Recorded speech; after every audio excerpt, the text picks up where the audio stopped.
Okay,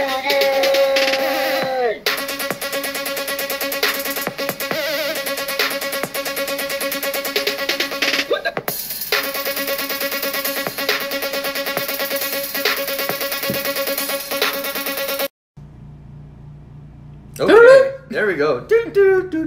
A special Saturday edition. Well, we're recording on a Saturday. Of Who Cares? Who cares? And the thing is, we didn't have to say it. We could. No one would have been the wiser. Yeah. But it is an interesting thing because we don't tend to meet on Saturdays. Yeah, I was like, I think this is the first time in many moons we've met on a weekend. Yeah. No, we don't usually hang out on the weekend. I think the last time we came on a weekend is when you first moved into the apartment and we came over for a couple drinks. Yeah. And that was when Joseph came over and you were all like, I passed out? You were all like, everyone needs to go home. Yeah. You were like, I'm tired. I was like, I'm fucking. We were at the pool all day, and I had to barbecue, and that's always strenuous. You know? Yeah. Yeah, I don't realize if you don't barbecue, that's a hard job to keep up with. You're standing by the grill all day. It's fucking hot. Like, yeah.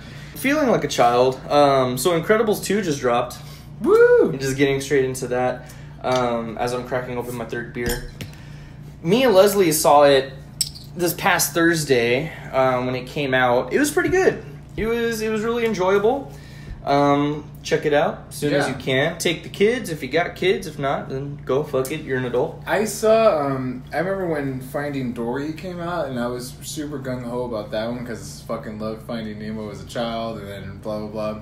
And it wasn't a bad movie, but it was just kind of like, yeah, I'm not really into these movies anymore. Yeah. Incredibles 2 coming out, I'm like, I will probably watch it when it comes out, like on Prime or something. Yeah. Like somewhere I can watch it, but or like on. I always don't say Redbox. That's if we're at Walmart or something, it's like, oh look, $1. Just watch that. Like, right. Ooh, was that you? Yeah. Oh, okay. I was like, why is my shoe under the table? I got a little. No shoes in here. Sorry. Yeah, no, it was really good. Yeah, Finding Dory I felt wasn't necessary to be made. I was like, they just had a small idea and just put it to the movie. And there was a nice name to kind of advocate for, right? Get people to go see it. So. But the Incredibles 2, even though it wasn't technically needed, even though people, where's the sequel? Yeah. It was really good. Yeah, that was funny too. Is that I never thought it would make a sequel because the way it ended was kind of like. That's how it ends. I mean, you know. I just, like, the way everyone said it ended on a rowdy cliffhanger, and I'm like, no, they're all putting on their mask like they're going to become superheroes. Like, they're going to start saving the day on a normal basis now. To me, that was closure itself. They're like, hey, we're presented with the Underminer, put on the mask, time to kick some ass. The point is that they felt unfulfilled as superheroes, and at the end it was like, okay, we're still needed. Right. Close the book. Like, yeah. But it was a good strategy for them to be able to make another movie. Yeah, because it picks up right where the first one leaves off. That's cool. That's the cool thing. Yeah. So so in the previews, you know, as I'm sure you all see, the after the events of the first movie, this guy voiced by Bob Odenkirk, Saul from Better Call Saul. He plays the voice of this guy where he's all like, he still loves superheroes, but of course, if you remember the first movie, superheroes were banned. You know, they were made illegal. So he's saying, like, he wants to change the perception on how superheroes are viewed, so that way superheroes can be legal again. So they choose Elastigirl as the poster child for this new thing that he's doing and everything, whatever, right? And then, of course, Mr. Incredible, you know, and he has to be the stay-at-home dad, which he doesn't like, because he's like, I'm the man, I want to be the superhero. So... because I use IMDb, I'm a very avid user of IMDb, and that's how I know real movies are coming out when, not those stupid fake posters you see everybody share. And IMDb's star rating system, it goes up to 10 stars. I rated it a 9 out of 10. Oh. I rated it 9 out of 10. It lost a star due to, and this is just You're me. not a child anymore. It's not that. I loved it. But I didn't love the feminism. How they're just shoving feminism down your throat. Elastigirl can do it. Elastigirl's the one. She's a working mom. She kicks ass. Ah! There's this other girl superhero named Void that comes out. She's very minor, but she's like, oh, I looked up to you so much. Oh my god. And she's like, oh, I inspired other women to be super. Ah! Women rock. And so it was so much that the movie was less enjoyable? Yeah. Okay. And then also, too, and then fucking equality! Ugh! Superheroes are people, too! Ugh! And then there's... It sounds funny that you're mad about this, but I get... I mean, if the movie... If it takes away from the plot, then I get that, though. If it's making too much of an agenda, that's not the point. It would be action, action, action. Women can do anything. We're all equal. Yeah. Da-da-da-da. Action, action, action. Oh, did I forget to tell you that people with vaginas can do anything? Right. And then it's like... And then there was this stupid scene... A good movie that advocates should be subtle about it. Yeah. And it's like... There's a scene where they're talking about equality and superheroes. And it's like this there's a bunch of people gathered outside one of those old school TV TV places, and they're all watching, and it's like a white family, a black family, an Indian family, and they're all looking, and the dads are all like that, like putting their hand on his shoulders, and I'm like, oh, like, I want to see Jack and his powers. Like, I came here to laugh, not to think about the world. Fuck. And I'm like, jeez Louise. That's funny. Yeah, but other than that, I mean, like I said, that was very minor, and it was just like... I mean, 9 out of 10, that's really good. You know, it was like still a great movie, very good script, very silly. I can't think of any movie, and I love movies that would get 10, though. There's always something. So, you know, right. If it has something subtle like that, that's not the worst thing to be. Exactly. That's why I was like, if it really bothered me that much, I would have put... Right. Building it up, but yeah, I mean, you can tell that the message is there, but it's, other than that, really good, very good script. Brad Bird did an amazing job again with the animation, but a movie that didn't get 9 stars, however, was Hereditary. Hereditary. That just sounds wrong saying it. Like, the word sounds like it's a wrong word, you know? Right. So, Hereditary was 2 hours of pure nonsense. So I remember Leslie and I saw the preview months and months and months ago when it first came out, when it was going to be at like South by Southwest and all that. Months and months and months ago. We were like, hey, that looks pretty interesting, but, you know, we forgot about it because it was going to be indie film and this and that. So finally it was coming out, and we were like, hey, you know, we ain't got nothing better to do. Let's go see Hereditary, you know? Why not? So we went to go see it because it was talked up. They were doing like, oh no, something spilled. Oh, fuck. It was talked up. Hold on, minor difficulties here. You're good. Technical difficulties, but yeah, just talked up like nobody was physically ready for this movie. Apparently, like they checked blood pressures, and like people's blood pressures were racing when they left the South by Southwest screening or whatever screening, and it was like nobody was ready for this movie physically, and like right? All, oh my god, and people were walking out because they were so overwhelmed with emotions and this and that. That is such a hard claim. Right? And it's like, and I think what builds it up is like if the campaign behind it, well, the scary movie is like that, kind of how they did with The Conjuring and Paranormal Activity, people are going to walk out saying, holy shit, that movie was insane. See, I am of the mindset that if I hear that shit, I want results, and I am going to be even more picky about it. Like, you know what I mean? So if I hear that, I'm actually going in there like, there's some kind of baby raping or something going on that's going to really piss me off, and if that's not there, I'm even mad, because like, this was nothing, you know, setting. And I'm already a hard critiquer of movies as it is. Right. So, you know, and so I was like, okay, so I'm going to go in with an open mind, because this is the first horror film Leslie and I have seen in theaters since Annabelle. Because I don't know if I've talked about it on the show, but I just laughed throughout that whole movie because it was so stupid. And I was laughing when people were getting scared because I'm like, this shit is so fucking predictable. How are you people, like, God, you guys are stupid. And I just laugh. And so Leslie's pissed off. So this is the first horror movie we saw. Me and Leslie were both like, what? Like, in the previews, you know, this old lady dies, you know, and you know, apparently this family has like this bad luck with deaths and mental health and this and that, and so when the grandma dies, all this weird shit starts happening. The mom, the daughter of the old lady, she has 2 kids. She has a boy, which is the guy from the Naked Brothers band, and then she has a daughter who has a deformed face, and she goes a lot, like you see in the previews. They do that little tongue click that I don't know if it picks up, but so yeah, so it, like a Swahili tribe. Yeah, I was racist. Don't do that, David. Yeah, I'm sorry. I'll get shot. We just heard gunshots earlier, possibly. I was like, they're coming for us. Yeah. But so we sit through this movie. You know, yeah. I mean, it's an interesting. So like the first hour and a half or so is like, okay, yeah, this is going to lead up. It's building up to something that's going to give a good payoff. It's like it attempts to explain something. And then it's like this chick is reading through this book to like figure out what's all the paranormal activity stuff going on.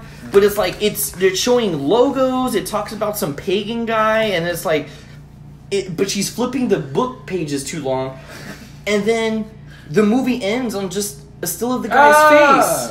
This doesn't ruin nothing. Okay. That's just the final shot. Is just the guy's face with somebody talking. Yeah. So I haven't seen the movie, and I probably won't. That was a movie that came up on Facebook a lot, and it seemed very, what's the word? Like, there was a lot of propaganda on it, and with the whole, like, don't come with, if you have a bad heart, or blah, blah. I'm like, yeah, this is one of those bullshit movies that they just got a lot of funding, they're able to. There were some stars in it, I guess, right? Like, the main chick is, Toni Collette. She's from The Sixth Sense. She was the mom in The Sixth Sense? Yeah, and she did like a Showtime thing with like the 50 States of Clara or something like that, right? About that. Something like... Anyway, so she's more or less established as an actress. And I had already kind of put the movie off. Like, that wasn't something that I must see. Not like the Trier... What's his name? Lars von Trier, The House of Jack built. That one's like, I need to go see that. Yeah. Like, we're still on for that. Like, yeah, if it's in Austin, let me know. I'm just waiting for a release date. That's all it is. Yeah. You need to let me know, because I'm not good about keeping up with that. Anyways, I kind of wrote it off. Those have, like, the paranormal stuff, I eat that shit up, though. And especially when they have a good, like, Evil Dead, right? Did you like Evil Dead? I liked them for a cheesy factor. So, it's a campy movie, but they have this aspect of, like, they told you what this was about, they told you how it worked, and then it played out that way. Yep. Right? And you were kind of, there was closure about, like, how they went about the sense. Other movies were, like, Paranormal Activity, it fell off for me because at first there was this kind of, well, they don't know and we don't know either. But then it's starting like, oh, they know a little bit more. But now it's not making sense. Like, oh, we know how this ghost works because there's these books and whatever, the occult thing. We know how it works now. And then they're like... But like you said, like, they're flipping the book way too fucking fast. Like, it's not making sense. And why is it not... Like, I would not do that if this shit was going on. So, yeah. So the thing is, and I saw a lot of people say this, because I don't know, and again, this is just me, because I think me and Leslie saw it before a lot of people on our friends list started seeing it, like, on Facebook.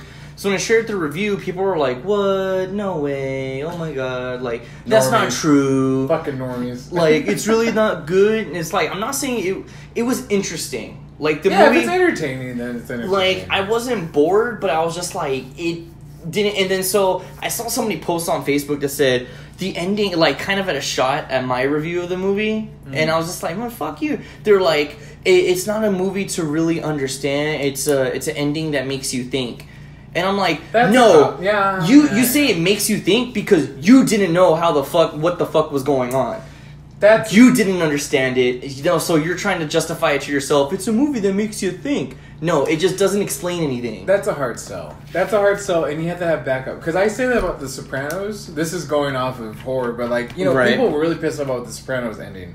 Because it ends in a diner or something, right? It ends in a diner, and it ends in total silence and a blackout, basically, right? And not to go for that, but can I spoil it? I'm going to spoil it. It's an old fucking show. The Sopranos, I've never seen it, but go for it. It's an old fucking show. So, to me, and this is my back end, this is why I still enjoyed the ending, even though so many people were pissed about it. It ends with him in the diner, and you don't really know what's going on. He's waiting for his daughter to park for some reason. They're at a diner, they're just eating, they're playing some music. A guy comes in kind of sketchy, like, and Tony kind of looks at the door and is like, okay, he's a mobster, so he's always kind of looking over his shoulder. And there's a guy, and he's, he notices him, blah, blah, blah. And it all of a sudden just goes to blank. It just goes black, no one knows, and no music. It always ends with music usually the show. My thing was, though, in that last season, they have a scene where he's talking to his brother-in-law, where they're talking about what happens when you get whacked. And his brother-in-law goes, my dad says, he used to say when you get whacked, it just, you don't know, you never know. it just fucking happens. If you hear the gunshot, you just go to black. You don't hear the gunshot. Yeah, exactly. We were just talking about that. Yeah.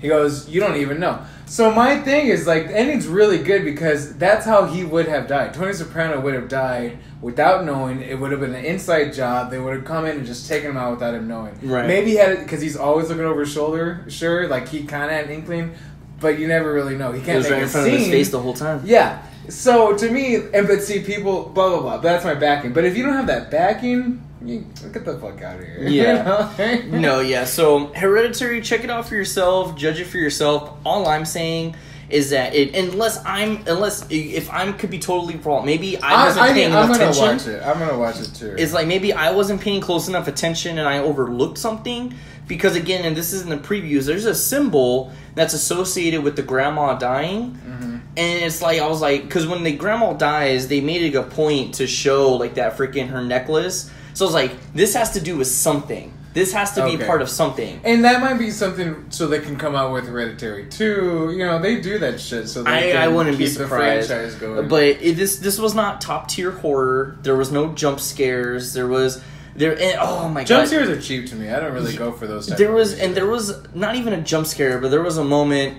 where like it's all quiet and all of a sudden you hear and the whole theater went, oh! And then me and Leslie look at each other like, there's something about horror movies when they first come out. Because did y'all see it when it first came out? Yeah. Yeah. We saw the Thursday night release. There's something different. There's an era about movies when they first come out that is different from a month later watching it. Because people heard from friends and, you know, there's more...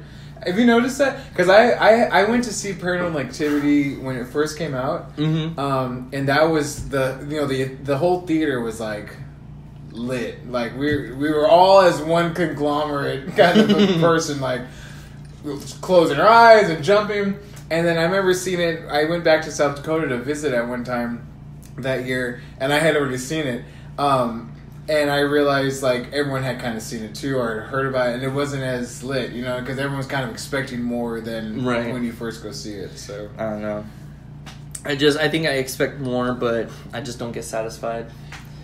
Horror movies, I don't really expect to get scared with them anymore, and I hate jump scares just because that's cheap. That's a cheap shot. I mean, you're gonna throw something out there with some violent shrilling, you know, that's gonna you'll get a reaction out of me just because. Sure, it popped out of my face. I'm focused. Fine, good for you. But if it's not a clever movie, like it doesn't have to. There's those little 7-second clips that do that shit, you know? And you got me. But so, just yesterday, or maybe the day before, I don't know, but the trailer for The Nun came out, which is going to be a prequel to Annabelle, which is a prequel to The Conjuring. I threw off that series a long time ago. The Conjuring I fell asleep during. It was so fucking boring. If you got scared during, I'm sorry, that's not scary. It's a real story or whatever. Yeah, it's real. Reading that is interesting, like going into their real thing. I mean, that's an interesting topic. But seeing Patrick Wilson play a Paranormal Activity guy, I don't know, it just doesn't sell it. But the Nun trailer came out, and in the trailer, I guess the nun or whatever, the demon. I don't give a shit about the series to begin with, but it's like the nun is the demon, and then there's like a young nun who's a nun in training or something, and she's walking through like this tomb or whatever, and she's being followed by a nun, but the face is blacked out and it's the demon nun, right? So she keeps turning and stuff, and the nun is just following her. So she stops because you finally get the feeling like she senses it behind her. So she turns around and she has a lantern, and she says like, "Who are you?" or "Hello." And then, like, when she has her back turned, another demon thing goes from the side, and I'm watching it, and I'm like, I totally saw that coming. Yeah, right. Because I think I pay attention, because I don't pay attention on just what's happening. I look at the whole screen as a whole, and you can generally sense where the activity is going to come from. So my thing too is like when they're it'll still get a reaction physically just because even if I know it's coming though, there's that one video. You still get that like, yeah, it still gets me. But there, you know, like there's a video that when I was little I saw where like it's that car driving down the hill and then that like zombie guy, right? I saw that fucking 15 years ago or something, old. Right? Yeah, it's if old. I watch that, it'll still kind of make me go like, oh fuck. But I know the exact time it's coming, you know, like 15 seconds in. But I know, and it discredits it though. Like that's a jump scare tactic. That's a cheap shot. That's not really a good movie. Like I'm into the movie aspect. Like, is it clever? Does it make sense? Is there like cohesiveness of like, it makes sense. It's satisfying. The end justifies the means. If it's just all jump scares, like, I mean, okay, that's a cool thing to just kind of watch. I was like, because they talk about, there's a specific trailer that talks about it, but it's like the family has a history of mental health issues, where it's like the mom was really quiet, like the grandma that died, she was very quiet to herself, very angry. They have a brother that was like schizophrenic, and like, then throughout the movie, I won't give it away, but the mom discovers her own problems, this and that, and so it's like, I don't know. So I think it was more about like the scariness of mental health, which is like they're playing into that too. That's a hot topic right now. So I think if that's what they were going for, okay, that makes sense as far as everything. But if it was supposed to be like no, it's supposed to be about this demonic stuff, it's like, boo, you failed. Yeah. And speaking of mental health and us failing people, Kate Spade and Anthony Bourdain, rip. Sweet Angels. Kate Spade, who is of course the owner, creator of Kate Spade purses and fashion stores. She's actually the sister-in-law to David Spade. She married David Spade's brother. Oh, is that why she has that name? Yeah. Oh, wow. Yeah, I had no idea. Yeah, me neither. I didn't know until she passed away. No disrespect. I had no idea who she was until this aspect. Like, I really didn't. I had no idea who she was until I met Leslie. And even then, I just knew it was a store. I didn't know it was an actual person. The interesting thing, too, was when that came out, one of my coworkers was like, did you hear about Kate Spade? I was like, yeah, I did, because it was on my feed. And I was like, I don't know who she is. And she was like, this is her phone case. Like, she had her phone case. Like, and I was like, what? So she makes phone cases? Like, I really didn't know. But not to take away from the tragedy that's suicide. And obviously that's, and she had it all. As far as money she was very rich and married into wealth, and Anthony Bourdain, another very beautiful soul. I think he had a very beautiful soul, very open. Anthony Bourdain was he was a G. Yeah, man. Even though I never particularly watched his shows, he was really big. He's a metalhead. He was really big in the metal community. He was just cool. Yeah, like he was just a badass guy. He's like your cool uncle that shows up and he goes, "You want a cigarette?" Like in front of your kid, in front of your parents, and you're like, "He's only 10." Yes. All right, talk to me later. Yeah, like, you know what I mean? He's like, the one that would like give you your first beer, like your first joint, or like something like. Go to your room right now. Go. Yeah. I think he's feeling sick. Cover for you. Like Anthony Bourdain was. I had a weird thing as a kid where I used to watch the Food Network all the time. Like I liked learning recipes. Like I was a fat kid anyways, but it wasn't more about the food. It was like making food. Like how does it work? Blah blah blah. And Anthony Bourdain was one of. I watched his travel. We talked about the names. I don't know which one, but I watched his Travel Channel, series like religiously, and he just was always. He just seemed so relatable and laid back and like real and like because a lot of the Food Network stars too. Food Network, not Travel, but Food Network, they're so fake a lot. You can tell it's scripted. You can tell Bobby Flay. Big fucking smile all the time when you're cooking. Like, oh my God. I liked her show though. Everyday Italian. Tits. Yeah. I liked Giada De Laurentiis too.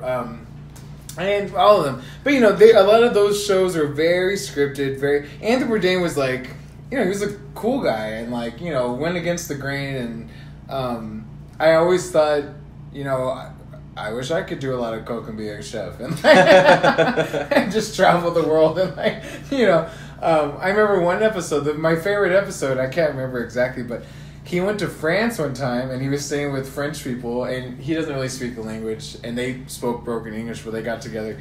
But he would, he made him a meal one time and he's a renowned chef in America, like in New York and he made him a meal that he was super proud of. He was like, oh, I'm going to show. And they were speaking in French and they were translating on the show and they were like, this is disgusting. Like, what are Americans like? And he was all proud, like, oh, look what I made. But it showed, this is his show too. Yeah. Like, he allowed that. He could have easily cut that, right? But be like, oh shit, they didn't like my show. I never cooked for them. But it was really cool that like he was still like, he could be on top of the world at some place, but that doesn't mean shit in the world. It's very like existential of, you know, thinking about yourself, knocking yourself down, and not being so up your ass about it too. Because he could have been the type of shit to be like, I fucking you know who I am in America, like, and you're some French countryman that don't like my food, like. But no, he made himself look like an ass, you know, because he was so excited about, like, it was just cool. Yeah, and that's a tough thing, you know, and it's like a lot of people assume to be happy, you know, in this modern day and age, you need a lot of money, you need a lot of success. Yeah. You know, these guys, you know, Kate Spade, you know, huge in the fashion industry, had it all, killed herself, you know, not happy, depressed. Anthony Bourdain, you know, world renowned, you know, like very famous, very, you know, he's had, you know, dinner dates with Barack Obama, you know, like world leaders, you know, he's traveled the world many times over, you know, he had it all, the money and the fame. He wasn't happy, he killed himself, you know, and that could go back to Robin Williams, one of the funniest, happiest go lucky people. That was so tough. I still remember the day I was taking a nap. My dad walked in. He goes, "Hey, bud." He goes, "Robin Williams died." And I was like, "What?" And he's like, he hung himself. You know, he killed himself. And it's like, you know, and you know that's kind of another thing too. It's like, you know, where they say like the happiest people, you know, the funniest people are the ones that are the most broken or whatever. What's the Pagliacci or the sad clown, right? The Rorschach joke. The Rorschach joke, yeah. He goes, "That's the thing, I am the clown." And he's like, oh, if you're feeling down, you know, go see so-and-so, the circus is in town. And he goes, "That's the thing, I am the clown." Yep. So, it's true. I mean, it's very obvious and prevalent. That's how it works too. So there's so I'm an advocate of psychology and therapy, and I think it's just healthy. I don't think it's something that, you know, it's kind of like when people say, like, you know, if you eat healthy or whatever, like, do it now just to be healthy. Don't wait till you get sick to do it, because then so mental health, I feel like, is the same kind of way. It's very expensive though, but if I could, and me and Mrs. Teach could, I would like to, I would go see my own therapist. We'd see a couples therapist. And because we don't have anything wrong, just because I think it's healthy to have a biased party, someone who's professional and trained to be able to kind of look at stuff and just help you maintain that health, though, you know? But it's hard to get to because you need insurance, you know, and it's very expensive if you don't have insurance. It's expensive if you have insurance, either way. Right. There is a thing called Talkspace, and I've seen commercials for that. Yeah, I wish they'd give us money, but plug them. But honestly, Talkspace, I've thought about doing it. It is kind of steep too, but it's like what, $30 a week. It's $30 a week. I see they always show commercials for it during Monday Night Raw. Oh, okay. See, which says like, here's the thing though. So $30 a week, that's what, $120 a month, which is $120 a month. You know, 12 months a year. That's what, 12. You know, $1,000+ a year, which a lot of people might not be able to. But if you really were going to see a therapist without Talkspace, I mean, it's exponentially a lot more than that. I think if a lot of more people did it, though, they would be able to bring it down, blah, blah, blah. But I think if you need that, it's good. You can't always go to your friends. And if you're depressed and if you're feeling away, you honestly feel like a burden sometimes. You don't want to burden your friends and, you know, reach out to people. Talkspace, you know, that could be an option. It can. You know, there's always outlets. And talk to us. Let us know. Yeah, it's like... you don't have to put it on the show either. You can just... Yeah, you could say, hey, I want a private Skype message or something. Yeah. I don't know, and like, or FaceTime. We can work something out. We can talk with you guys. If you want us to go over and drink your booze, I will do that. Yeah, we'll drink that for you so you don't get no crazy ideas. No pun intended. Which is a shitty pun, but boo. Excuse me. I've never talked about this, but I've thought about killing myself a few times. Sure. When I was in high school. Not sure, like, yeah, David, you should. No, yeah. That's what I've got you. And I think that kind of thought is more not, excuse me, I'm about to use like shitty English, but I think that thought who cares? It's a lot more common in people our age group and younger. You know, you see those memes where it's all like, oh, just kill me now, or like, I wish I were dead, or run me over, this and that. It's not so much. It's romanticized a little bit. Yeah, so it's like, and even to out of getting high school, you know, it's just, you know, just not taking the easy way out, but it's just like I just stress, pressure, and stuff. It just gets to me, and you know, I've thought about like, fuck it, like, what do I like? It's, you know, it's not worth it. Da da da. But then, same time, I tell myself it's like, but look at all the potential you have. You know, you have a good support system. Yeah. You know, they say suicide is very selfish, which, you know, if somebody's at that point, I don't think insulting it is going to help. Right. If they're thinking about doing that. But it's a matter of like it affects so many more people than you might realize. It does put a burden. Yeah. You know, especially because it's like it's something that you couldn't plan for. You know, and you know, so it's like, you know, all the stress that it could put on other people, and it's not so much of like, oh, this is a tragic loss. It puts it more into like the, why did he do it? Why did he do it? Da da da da da da da. And that's how I feel. And so like I've always told myself, like when I've gotten to that point where I'm like thinking about ways how to kill myself in the least painful way, because that's another thing too. I don't like pain, so that's another thing that really stops me. Is to kind of make light of the situation, but it's like, you know, I just don't want to be in pain. But it's just like I wouldn't want to do that to Leslie. Like if I were to do that like now, and like if I were to do it, I would probably do it at the house, you know, in my own home, and then Leslie come home for work and sees me there. It's like I wouldn't want to do that. So and then I'm in a better place now where I feel happier. I feel more secure in myself, like, you know, with my self-esteem, and this is because that was the big thing in high school, was my self-esteem, and I got bullied so much that I was just like, well, fuck it, I'm ugly, da da da da, like, why not?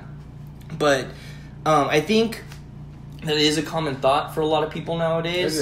It is suicide, but I mean, there's always something on the other end, like just. I think the stay idea tough. I think the idea of suicide, that you feel worthless and that you that it would be easier for yourself and for others to just not exist anymore, is romanticized. But the truth is that it's not easier for maybe for you because you're not here anymore, but it is hard for everyone around you and people that you didn't think about. Because we're all in a net, you know, it's a net. It's a system that works that you don't really think about all the time. But a lot of people will feel not burdened, but, you know, it puts a lot of stress on people that, why didn't this and that, when you could have reached out and talked more. And that sounds weird too, like it's not your fault. Yeah, but what you said, because then there are people like that. There's people that when they have like their support system they think they have, aren't understanding of things. Yeah. So it's like, you know, like, not that I don't know stats or nothing, but it's like, you know, kind of look at the modern male. You know what I mean? Like the kind of that bro machismo thing, talking about feelings is a no-no, this and that. So it's like imagining a guy trying to be like, yeah, man, I'm really going through a lot. Guys like, oh, just take a shot, you'll forget about it, or hey, pussy, da da da da. And it's like they're like, oh yeah, haha. You kind of play it off, or like kill yourself because those feelings are invalid. What the fuck, like, dude, like, oh, you're thinking about killing yourself? Might as well, faggot. You're thinking about it anyway.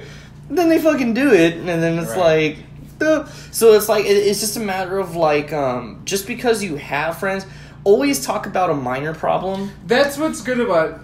Not just talk space, but professional help is because sometimes you have to go outside of your circle. Because your circle might not be the healthiest circle. That's just who you're kind of around. Because that's what I was going to say. I was like, talk about a minor problem. Something that's not really a burden on your mind, but something like minorly inconvenienced you. If you talk about that and like see how they react to that. Because if it's just because if you're talking about it enough to where gauging like how much they really care, yeah. Well, I don't know if that's safe to say, because if it comes off as a minor thing, they might feel the openness to give you. But like if you're talking like that it up, ribbing kind of thing. Yeah, but if you're talking it up like this really hurt you, like say like, oh man, like let's say you're allergic to some food and you order food without that specific thing, like, oh, I'm allergic to shellfish. I ordered a seafood platter. I didn't want shellfish. Da da da. Or something. You get my point, yeah. And then like you talk about like, oh yeah, this and that, and your friends are like, all right, and like they don't show any interest, then if you show a major problem, they're probably going to be like, oh wow. Like they're still not going to like really care. I don't know. Maybe, possibly. I think a lot of times too, people if you have the space where y'all are always like that, or it's something that's not particularly life-threatening, your friends might be comfortable with, giving you just some shit because that's just how it is. Versus if you get into the suicide talk or in that aspect of like something I'm hey, look, friend, like, I really need to talk about this, or, really come at them with that. I think a lot of people might be more surprised than not that your friend who you think might give you shit might be like, oh shit, like, that's what, why do you feel this way? Or like, let's talk about it. Maybe not. If they don't, obviously, if you go to your friends with some serious shit and they're, faggot or whatever, then obviously don't kill yourself. And you probably need to go outside of that circle. And professional help it's not bad. I think it has a bad stigma, and it has this idea of like, that's an old thought, like, oh, crazies go to therapists, or, mentally ill is like, but mental illness is not illness. I mean, people that overeat are ill. You know what I mean? Yeah. So that aspect is just like, you need some training on it. You just need guidance. You need guidance. I had a time in high school, I was just thinking about this the other day too, because I could think of the Kate Spade and Anthony Bourdain, where I called a suicide hotline once because I was getting prescribed Vyvanse, and I would save them up and take them all, and I got really, really high one time on them, and I was drinking too, and I was like, you know what, I think I just want to like take everything I have and just end it. And I was dating Mrs. Teach at the time too, but I was living with my grandparents. My mom was acting crazy in my head, like she was not very stable. My dad, I felt like he was, like I was a burden to him, like something he has to take care of, and like, this and that. And I decided to call a suicide hotline because I really was thinking about it. And even, I remember the ordeal of it was like, I remember the lady I was scared. Mm-hmm. I mean, that's why I called them. And I was just trying to not get to know them, but feel comfortable. And I remember just being like, I just called them. I was like, I think I'm going to take all my pills and just kill myself tonight. Like, that's really enticing right now. And she was kind of like abrasive a little bit. And I was like, look, what's your name? Like, and she was like, my name's this. I don't have to give you my last name. And I'm like, okay, well, like, I'm in Texas, like southern Texas. Like, are you from the South? Are you like in the... She's like, do you want personal information? Because I'm not going to give you that. And it was kind of like, fuck. Like, I remember feeling like, what am I doing? Like, might as well just hang up and go take care of this, right? Right. But we ended up talking enough to where, we got through it and went the rounds, and she even was telling me, like, I have issues opening up to people, and that's why I do this, because I'm trying to help. I want to help people, but I feel like I need the skills to do that, but I want to do it. And I realize, it's just a little inkling of my life right now that feels like it's overbearing, but it's, in the aspect of life, it's not that bad. And there's no shame in that, though. There's not. I don't tell this story a lot, but especially with this too, it's like, we all have that, and it's okay to feel that way. And you're not a bad person to feel that way, and you're not a bad person to seek it out. And if you can call a friend and they can help you, that's great. If you don't have the support system, you can call a hotline. And if you don't feel the need to seek treatment, that's even worse. And your friends hopefully can help you through that too. Mm-hmm. So I don't know. It's rough, and it is. There's no shame in it. There's really not there. And like Teach said earlier, like if you want to email us something, or like if you want to have a private talk, we can do that. We can try to work something out. Like we always vouch for emails and get your thoughts out on the air and on the air. I'll put a bandana on. We can Skype. Right. It's like, like we'll put him. He has a little like protector thing. There you go. We just hide him and just make sure you can hear him okay, and we're good to go. Yes. Teach is very insightful. He's helped me. He helped me through a dark spot in my life when I lost my grandfather. 2 years ago. He stayed back after a little shindig we had and talked to me about it. And, you know, it was a rough time for me, but that's why, you know, I really trust to teach. If I ever have problems, I know I can come to him. So, yeah. So, I mean, you know, hopefully our viewers can trust me, and the teach. And got really deep, didn't it? Yeah, it got really... Because that's the thing, but you know? That's the thing. That's life. That just is what it is. Yeah. And when it comes to your life, it's not who cares. And if you don't think anyone cares, we care. So, yeah. So always let us know. We have open ears. Yes. With ears wide open. Yeah, so. With arms wide open. Under the sunlight. I was about to do higher. Fucking Creed. Go listen to some Creed, and we'll all be happy. But trying to lighten it up. care yourself after listening to that too. But not to make light of the situation. Just kidding. So other than that, let's go on to a little bit of lightheartedness here. Shout out to Firmo. Oh yeah, Firmo. Oh yeah. Well, that was okay. Yeah. Firmo. Yeah, so I've worn glasses through school, like grade school and all that too. And I remember right out of high school having to go buy some, and those are nice glasses, by the way. They're very cheap, actually, though, and which is nice. They're super cheap, but they look good. I've always remember paying, you know, over $200 for at least a pair. These were $220, my guess, glasses. See, okay, and so they are name brand, right? So that's, and then the lenses is what really costs the most. It's not even the frame, right? Usually the frames are like maybe $50-$60, and then it was the frame. The frames cost the most. Okay, so you know you pay for that, but no one fucking notices. I did notice the G though, right? So you can. But Firmo, I think the last time I bought glasses, I bought 2 pairs. I bought a pair of Randy Jackson. I didn't realize it. I just liked it. Yeah, I was like, Randy Jackson. You know he used to play bass for Journey?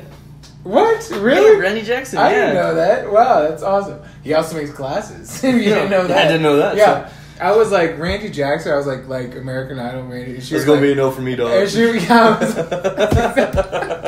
would be a no for me, dog. Put them back. I was like, no, I want them. Put it back, actually.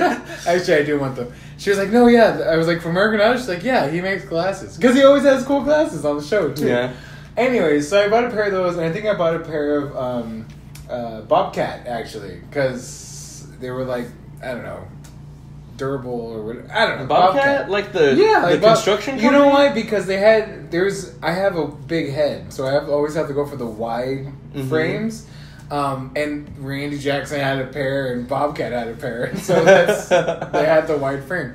Usually people have as big as a head as I do. So, but when you go on Firmo, you can just click wide frame and it shows you all the wide frames, which is great. It's 2-3 pages of wide frames you can pick from. And $30, $35 with shipping and all that. And it's with the prescription lenses with too. With prescription lenses, and you can. I'm gonna buy a pair of sunglasses. I'm gonna buy a clear pair. I'm like, damn, these are cheap as fuck. I'm gonna buy like one for every day of the week. Like, I mean, because usually I remember buying glasses. You know, nowadays when I remember getting glasses, they lasted. You know, your prescription was like 2 years or something, and now it's only 1 year. Mm-hmm. They won't take your prescription at a store if it's a year old or whatever, or past a year old. And but I remember I'm gonna drop about. I used to get the stupid lenses that you didn't need. Transitions. You know, the transitions. I only had those 1 year. I was like, okay, cool. They don't work the way you think. They tell you they work. They don't transition that quick, and they're not fucking dark. Yeah, I remember when I got some when I was in middle school. When I got to 6th grade, because I was like, Dad, it would be the coolest thing ever if I got this. Let me get them. So my parents finally caved and got me the transition. So in my old bedroom, I would be right there by the windowsill. So I would leave my glasses right there by the window shade. Get them to change? So, no, but like if I would take a nap during the day. So then when I'd wake up, and because the sun, would come in through the window, so there would be small lines, like streaks, part of it was sunglasses, part of it was regular. So that was always cool to me, I thought. So I bought transitions. So the this was like 2 years ago. I bought the first pair of transitions because I was like, oh, awesome. Because I hate when I don't have my contacts in and I want sunglasses. And I thought they really worked like sunglasses. I had no idea.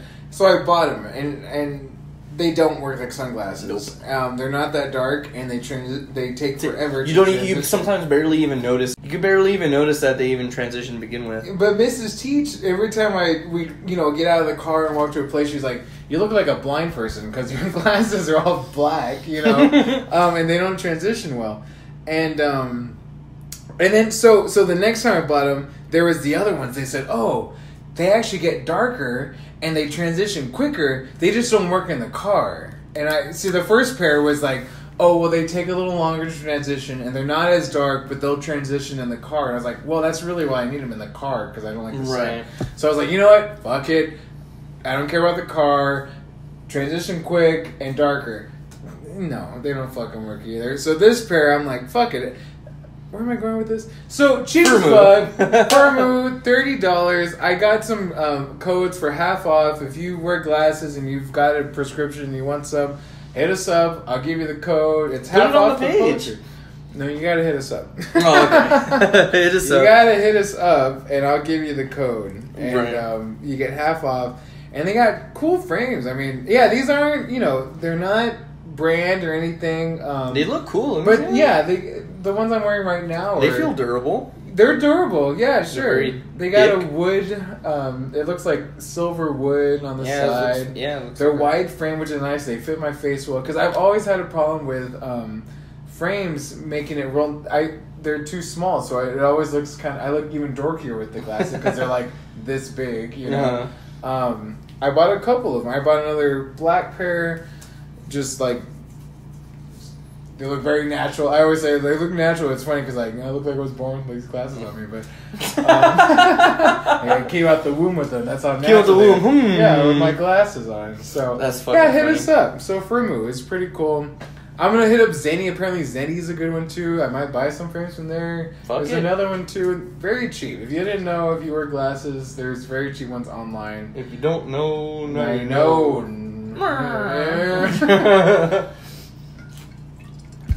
Drink break. Wait. Break.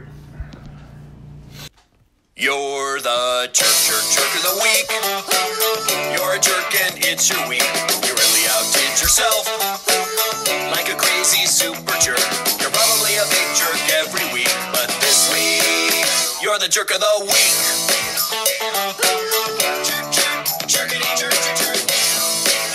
The best part of the song.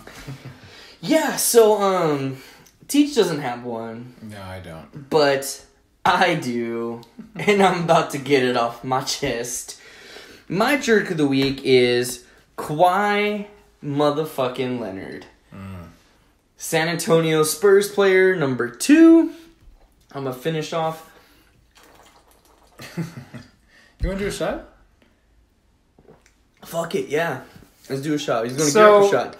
Thank you to our viewers that heard my pleas of gifts. Actually, sorry, David, you have to push because you're younger, and we're Korean in this house, even though I'm not Korean. But I want a full one. You want a full one? Yeah, I was like, I'm taking that much because we did a shot before we even thought about recording. We did. Ugh. Fuck, what was I saying? Oh, shit, damn. Well, yeah, what were you saying? I totally forgot. You were telling me, because we're Korean in this house, but, No, I wasn't for that. I forgot. It was about Kawhi Leonard. Yeah, go ahead. Well, let's do a shot. Let's do a shot. So we're going to do a shot. I'm doing a half shot. I'm pussying out, because I'm already getting kind of... Oh. Okay. Thank you for the shot glass. Oh, yeah.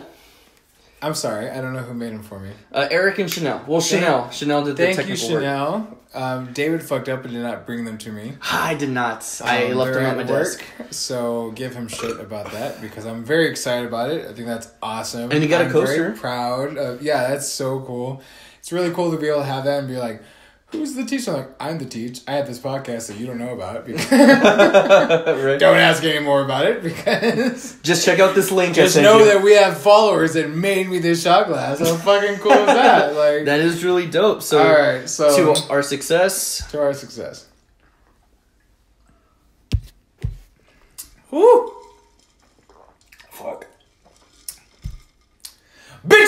That's it. Okay.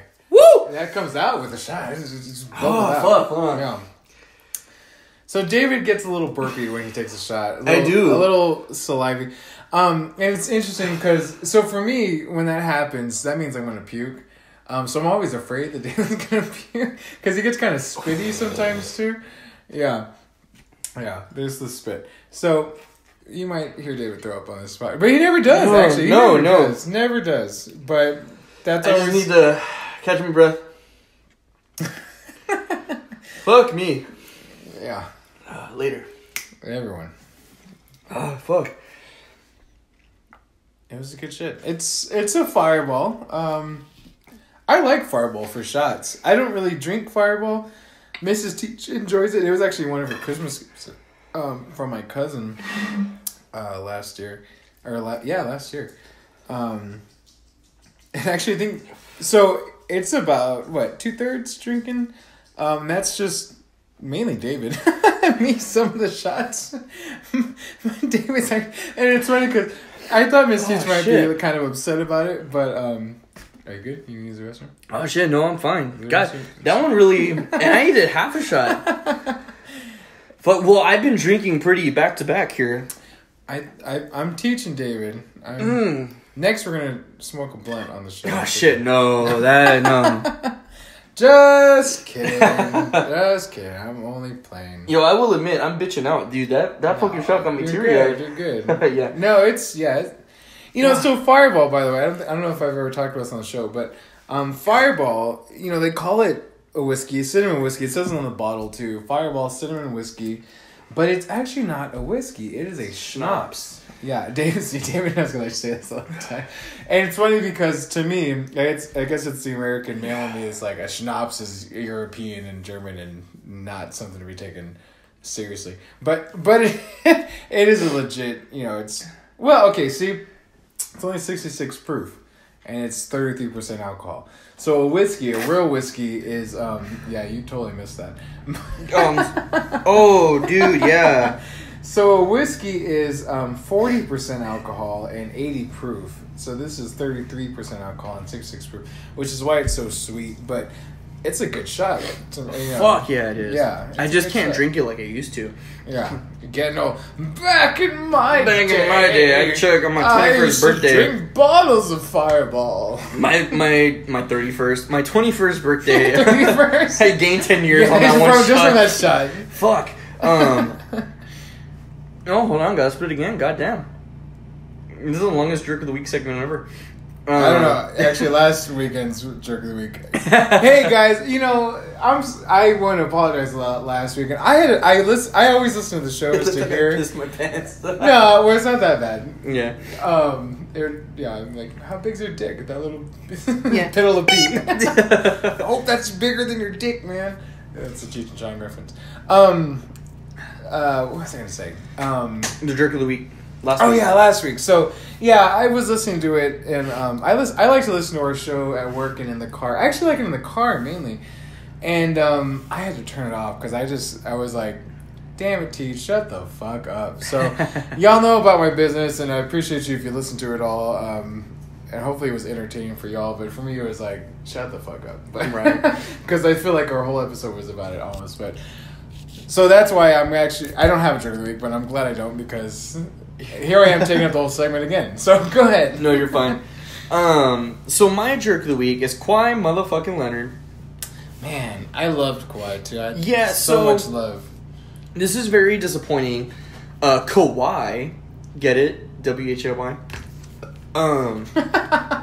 Kawhi. But so if y'all have been following up with the show and actually watch basketball, Kawhi Leonard got hurt, throughout. Within this past year, and sat out a majority of the season and sat out the playoffs. We didn't do too well in the playoffs. Everyone solely basing it on Kawhi not playing with us. I don't believe it's that, because I don't believe in that whole player. That's not our team. That's not how we run. It's like we're a team. That's why the Spurs are so great. Yeah. We don't have those. It's like, so it was just the team collectively as a whole not producing the way we should be. But there's been a lot of speculation that Kawhi doesn't want to play with us anymore, that, you know, because he didn't show up, he wasn't on the bench with us during the playoffs, you know. Greg Popovich's wife, Erin Popovich, passed away, you know, before Game 3 of the first round of the playoffs. You know, and then she passed away the day before Game 3 was in San Antonio, the first game in San Antonio in the playoffs. And Kawhi Leonard did show up, which really pissed me off. Because I'm like, why aren't you showing this night's dedicated to Erin Popovich. The team, you know, yeah, you're not playing, but, you know, the team would like to have you, on the bench for moral support. We've talked about this, too, where Kawhi was going to take over Timmy's place, which Timmy, you know, in the heart of the Spurs was really big, and we put Kawhi up there. Like, we were really okay with Timmy retiring because Kawhi was there. He was going to take his spot, you know, as a center. So... Yeah, his support was noticed that it wasn't there. His absence was noticed. His absence, yeah. That's right. So there's been a lot of speculation, a lot of rumors that Kawhi doesn't want to play with us. I saw a meme. Sorry, saw a meme that was saying like Kawhi used in the meme it said a bruise on his thigh to take away. It was pretty hardcore. He's like, Kawhi's a second player. He's not a first man player. He knew if we were putting him up there on that pedestal, he's not. He wants to play in the shadow of LeBron or someone greater than him. He used that bruise to like not play for half the season, and so that he could just take his bow out and like leave. You know, which is not what we wanted because He's what? He's 23 years old, 24? He's in his 20s. Like 23 or something, you know. Yeah, he's very young, you know. He still has a good career regardless of where he plays. So I'm about to get very technical because I know TJ. I know nothing about that. So this is So this is me ranting, and I know maybe some of our viewers aren't the biggest sports nuts or I like hearing about it though. Yeah, so and then also too, I will give a little bit. I finished the show Ballers on HBO with Dwayne The Rock Johnson. Ballers. And that deals with football players and contracts and, like, signing during the offseason and stuff. So I kind of have a little bit more understanding of how this works. So this is my take on everything. You can read what you want. You know, the same report. So but yesterday... what does David feel about it? That's what I want to know. So that's yesterday... the truth. This is the truth. So yesterday a reporter came out that official word... from the camp of Kawhi Leonard and Kawhi Leonard himself is he wants to be traded to Los Angeles because he is uncomfortable in the Spurs organization. So that was like the dead set. ESPN broke it. Everybody was like, Kawhi Leonard wants out. Kawhi Leonard wants out. Me included, I was more harsh. I said, fuck Kawhi. If that cocksucker wants out of San Antonio, fuck him. Yeah, I don't have respect for a player that doesn't show up. You know, the day after his coach's wife died, he can't even support his team. Man. Preach on, preacher. Preach on. Fuck him, you Kawhi baby. You know, that's fucked up.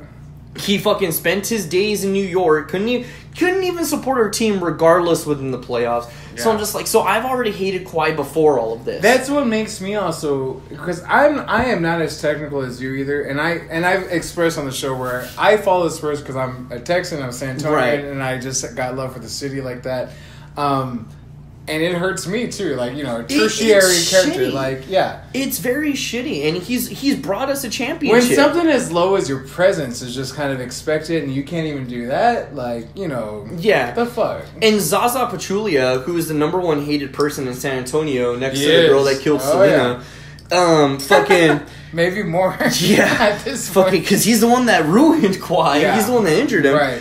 Even when he was hurt, he had the audacity to sit on the bench with his team. He didn't not the audacity. No, the compassion. The stigma of, like, you're here for your team. What I meant to say is he didn't have the audacity to show not his face in San Antonio. Because he knew. Yeah. Even if he wasn't playing, we'd be going, fuck you, Zaza. Yeah, fuck yeah. And, but yeah, so I've already been on the let's get Kawhi the fuck out of here. But. Fuck, he's good. Yeah. So we haven't seen it in a while. Yeah. So with the talks of LeBron, because LeBron lost in the finals to Golden State again. So now Golden State's back-to-back champs, but now there's talks because LeBron's contract is up with Cleveland. Yeah. So now there's rumors of who he's going to go to with next. And about Spurs, right? The Spurs are kind of in the top in the running. Is that true? Yes, it is. You really do you think? Do I think he'll come to San and I'll speak on that too. I really hear that. You know, I hate LeBron James, but I will fucking root for him. If you join the Spurs, he's a flopper. He's a competitive player, but I don't like the way he is a competitive player. Because he's not competitive as the way as, like, he's going to fight for the ball, he's going to fight to get the points. He's competitive as he's going to complain until something goes his way. And then if he loses, he's going to be a sore loser about it. And that sucks when he's on the opposite team, but he was on our team. Then that's good, because the Spurs don't play that shit. We don't, though. When we get a shitty call, the Spurs player, the most they'll do is just, oh, come on. And or else like Tim Duncan, you know, you'll get ejected from laughing when you're on the bench. Like did Duncan get it? You never heard about that? No. So many years ago, Joe Crawford is the name of the ref. He ejected Duncan? So Duncan. Timmy? Yeah, so Tim Duncan got a foul, and Popovich benched Duncan because he was starting to get in foul trouble. So he was like, "Hey, let's." Sure. Yeah. So Duncan, Parker, and Ginobili were on the bench, and Duncan started laughing, and Joe Crawford teed up Tim Duncan from the bench, and Tim Duncan was like, "Wait, what?" So Tim Duncan was like, "Well, that's stupid." And so even Popovich was like, "What the fuck? Like, you can't tee up a player from the bench. He's just sitting there. He's not even he put on his warm up clothes." So, and that was legit though. This was legit. They ejected him from the game for that. Well, because then later in the game, Joe Crawford called another shitty call during the actual game. Tim Duncan started laughing again. So Joe Crawford saw this, teed him, and ejected him. So he got 2 technicals, and as Tim Duncan was walking... On the bench? On the fucking bench, dog. How was that? And even Joe Crawford's even said, like, I want to apologize. Like, years after, he goes, that was my mistake, and this, and that. And cause but the league let that happen? Yeah. That's insane. And as Tim Duncan was walking out, Tim Duncan went, "That's fucking shit." Like, he was yelling at the ref. I can't even imagine. It was crazy. And that's probably the biggest scandal the Spurs have been in since this whole Kawhi Leonard thing. On the bench. Yeah. So going back to this, so speaking a little about LeBron. So my hate for Kawhi Leonard kind of simmered down after LeBron lost because LeBron carried the Cleveland team. After LeBron lost to the Golden State Warriors, because Javonte Murray, our Spurs player, he trains with LeBron James during the summers and stuff. Murray is a very big LeBron James fan. LeBron James is a very big Murray fan. LeBron James is also a very big Greg Popovich fan. Which a lot of NBA players are big Popovich fans. Why wouldn't you be? Popovich is the most revered coach next to Phil Jackson and everything like that. Like, and as far as who's the greatest coaches of all time, Greg Popovich is top 3, guaranteed. Popovich has a meme, right? How many breakdowns you had this week? 1, 2, 3, 5. There you go. Yeah, so, you know, Popovich is very popular, and Popovich loves LeBron James too. And LeBron James took a big fine for cussing on air, because during a game when the game that Aaron Popovich passed away, they were playing the night of or whatever, and they're like, "Well, how do you feel? You know, like what do you have to say to Greg Popovich?" And he's like, "What?" They're like, "Oh, his wife Aaron Popovich passed away," and he went, "Shit, fuck." He goes, You got fined for that? He got fined, yeah, because you can't cuss on national television. They really hold the players up to that. So he's like, damn. He goes, well, my heart goes out to San Antonio, to Pop, and this and that. And he goes, and he walked away. He was like, shit. Like, he really respects Pop that much. Yeah. He respects Pop more than Kawhi. No shit. No shit. Fucking. We can cuss on this, man. Yeah, we can cuss on this. No fines whatsoever. But yeah, so that communication, and then with his contract going up with another loss with Cleveland, which Cleveland just doesn't support him whatsoever, and with the amount of hysterical follies that Cleveland did to LeBron in this finals, they left LeBron to hang. So LeBron's like, fuck it. So there's several teams that's in contention to get LeBron, or that are really trying to get LeBron, but I think San Antonio has the lead at time of recording. Okay. So here's the thing. So now here's when it comes all the technical stuff that I was talking about. We were getting ready to offer Kawhi the Supermax. millions upon millions of dollars. And here's a benefit with Texas: we don't have state tax on these salaries. If Kawhi Leonard were to go anywhere else, regardless of any team, he'll start getting taxed. He'll pretty much lose money going to a different team, even if they give him a bigger contract. The bigger the contract, the more taxes they're going to pull out. And if he leaves, he still has a year and a half with us. He's leaving $35 million or so on the table. Because his camp said that he's uncomfortable with the Spurs, he wants to be traded.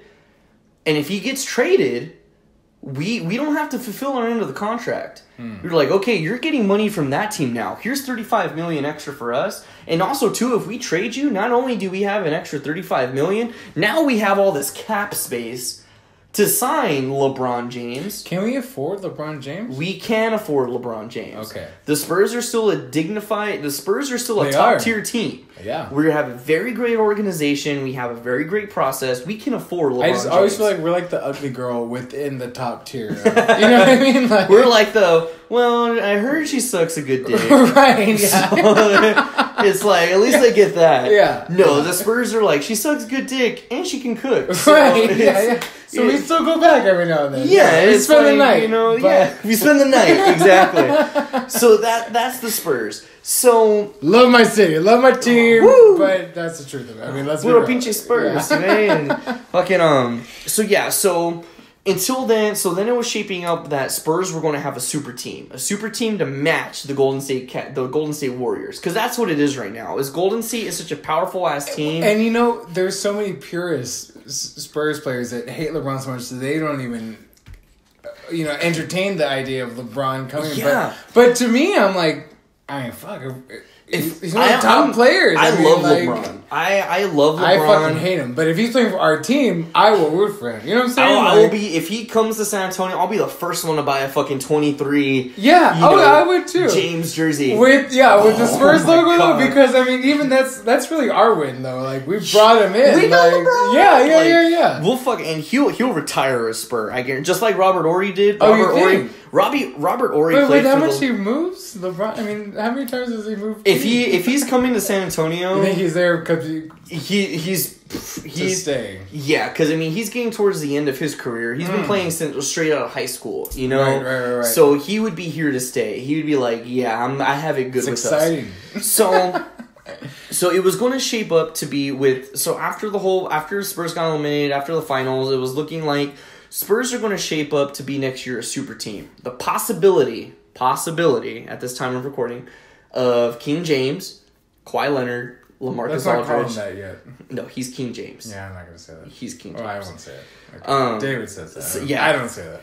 So with him, and then even with Parker and Ginobili, with Ginobili still on the fence too of coming back because he's on old. His way out too. Yeah. So if we have that super team, we would be able to easily contest the Warriors, easily dominate in the playoffs. So, but now as of yesterday, because now again, this is Kawhi Leonard's camp. This isn't word from actual Kawhi Leonard. But Kawhi Leonard, because his camp consists of his uncle and very close friends and relatives. And a couple lawyers and this and that. So with him telling his inner people, his posse, I don't feel comfortable playing with San Antonio. And of course, now this is all coming out after San Antonio. I don't get that. We fucking love Kawhi. Like, what the fuck? Where does that come from? But here's the thing. And I actually had a discussion with a good friend of mine this morning about this, which I was like, that makes sense. I didn't think about this. And it even brought my ballers knowledge about like contracts and stuff into it, is that San Antonio is willing to provide the biggest contract we've ever provided a basketball player. We're willing to give what's called the Supermax, which is like, this is all the money we can take and give to you, Kawhi. Like, this is as much as we can gather for you with keeping some for us to try to get LeBron James.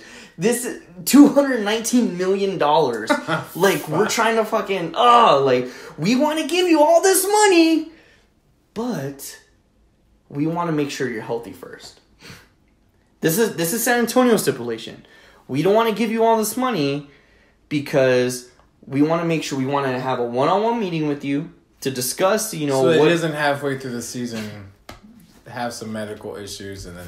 Yeah, and then it's like, fuck. Because he still gets paid. He still gets paid. So it's like, but we want to make sure that everything's fine because we know you're worth it, but we want to make sure that we want to... That's business, sure. Yeah. So with the talks of like, hey, we're willing to give him the Supermax, but now his camp is like, oh, and this is a very strategic move on the camp. This is what I was talking. Well, this is what my friend was telling me is that the camp is all like, well, yeah, we want that $219 million, but we don't want you to evaluate Kawhi Leonard. We want you to fucking give him that money. You want to keep him a Spur? You want him to come back and give you guys a championship? We want that money first. Because that's another season that he can get all the money and then still trade. Because then he would be getting a brand new contract with us and then maxed on, for a couple more years. Right. Guaranteed possibly 2-3 more championships, with the Supermax deal.